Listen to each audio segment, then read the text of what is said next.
En estos días escuchaba una entrevista a Miriam Bregman, precandidata por una de las listas del Frente de Izquierda para las elecciones presidenciales, la acompaña Nicolás del Caño, y en uno de los tantos temas que surgieron en el intercambio, en la conversación, estuvo obviamente la cuestión de la deuda y de qué hacer con el Fondo Monetario Internacional.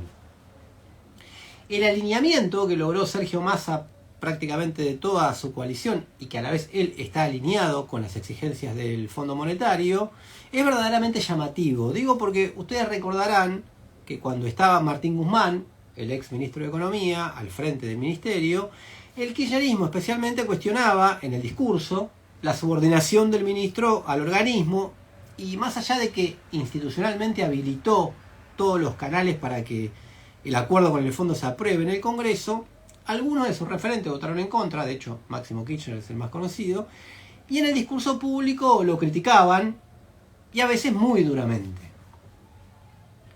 Sin embargo ahora, con Massa, el respaldo es total, cuando está comprobado por los números duros, que el ajuste exigido por el fondo fue más profundo, más allá de los resultados, en la era Massa que en la era Guzmán.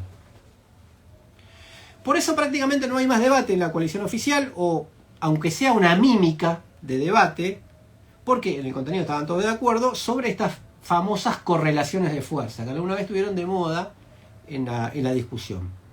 De hecho, el dirigente radical, Leandro Santoro, prácticamente se había especializado en justificar cualquier acuerdo con el fondo sobre la base de hablar de correlaciones de fuerza siempre, o prácticamente siempre, adversas. Él ya no habla más del tema, ahora está candidateado para la jefatura de gobierno de la ciudad, a otra cosa mariposa. Pero en su momento sus intervenciones sobre esta cuestión estaban destinadas quizás también a responder a la izquierda, pero especialmente a las críticas que hacía el kirchnerismo dentro de su propia coalición. Bueno, ya nada de eso existe.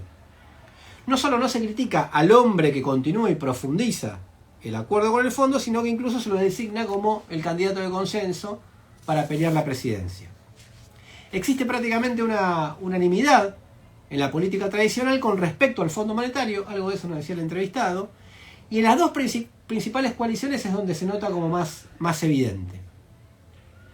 Para fundamentar esta subordinación se utiliza una forma de razonamiento que tiene mucho de profecía autocumplida. Mucha gente dice, ante planteos como que hacía Bregman en esa entrevista, que ella decía que hay que ir a un desconocimiento soberano de la deuda. Ellos dicen que estarían completamente de acuerdo con eso, obviamente, pero que en las condiciones actuales es imposible.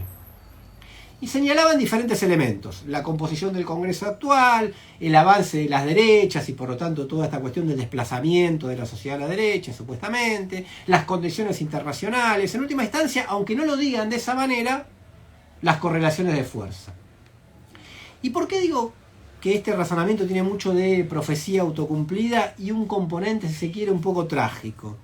Porque se afirma que no están dadas las condiciones para una posición de mayor firmeza ante el fondo, cuando hay argumentos numéricos, políticos y hasta legales para justificar una posición de mayor firmeza.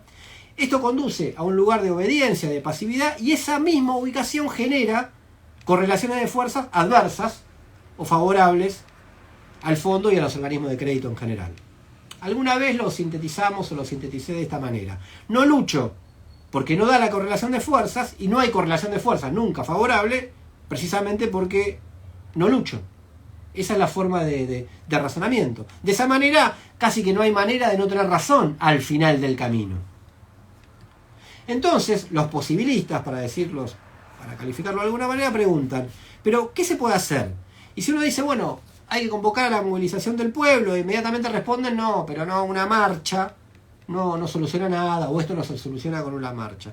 Y se caricaturiza un poco la cuestión, porque obviamente todos sabemos que una marcha no cambia, obviamente, una correlación de fuerzas. Cuando se habla de movilización, se habla de una concientización general, una clarificación ante los ojos de la mayoría del carácter fraudulento de la deuda, y una convocatoria a organizaciones que efectivamente tengan poder de fuego para intervenir en la arena pública. Digamos, los sindicatos, las organizaciones sociales, el movimiento de desocupados, cuyos representados son quizás los más afectados por las políticas que impone el Fondo Monetario.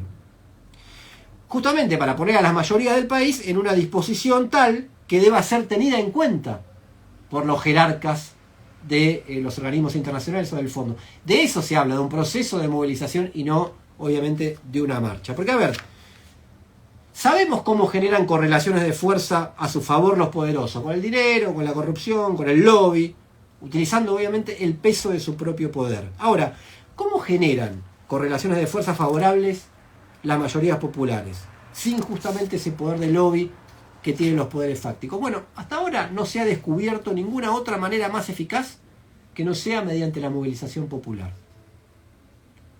Ya se demostraron fracasadas las grandes tácticas de los negociadores geniales, que tienen llegada, que manejan la botonera, que tienen amigos en todos lados, que tienen muchos contactos, amigos por aquí y por allá. Ahora se dice eso precisamente de Massa, que tiene mucha llegada al poder, no solo nacional sino internacional, pero recuerden que lo mismo se decía de Martín Guzmán, que era el amigo del Papa, que además lo conocía Biden y que por ahí toda su familia también lo conocía, y que todo eso podía ayudar a que Estados Unidos intervenga a favor de la Argentina dentro del Fondo Monetario Internacional. Bueno, todo verso. No pasa nada de eso, si no se apela, obviamente, si no hay movilización popular, nada de esas cosas, ni siquiera esas cosas funcionan. Pero además hay que tener en cuenta una cuestión general de la definición de este tema de la deuda. Al fondo, en última instancia, no le importa la guita que presta.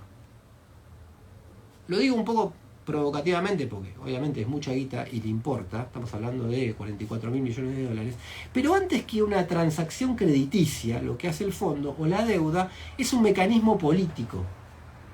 El préstamo o los préstamos son un medio para subordinar al país y exigir luego otras cosas, planes económicos favorables a sus intereses, entrega de bienes comunes o bienes estratégicos, saqueo de esos bienes, ahora por ejemplo la disputa que hay por el litio, pero también por el petróleo y el gas en Vaca Muerta, alineamiento geopolítico internacional, etcétera, etcétera. Entonces, el fondo no quiere solucionar el tema de la deuda, prefiere perpetuarlo en el tiempo porque con la deuda como medio obtiene beneficios más en general. Entonces el tema de la deuda no es un problema económico, sino que es una cuestión esencialmente política. Si se toma conciencia de esta dimensión que es esencial en el tema de la deuda, uno se da cuenta que al fondo nunca le alcanzan el cumplimiento de las metas. Si se llega al equilibrio fiscal, dicen que falta en realidad acumular reservas. Si se llega a acumular reservas, dicen que falta en realidad un equilibrio general de toda la economía. Entonces, no hay manera, no hay forma de conformar al Fondo Monetario. Siempre van corriendo el arco, porque precisamente si no hay resistencia, es una cancha inclinada todo el tiempo.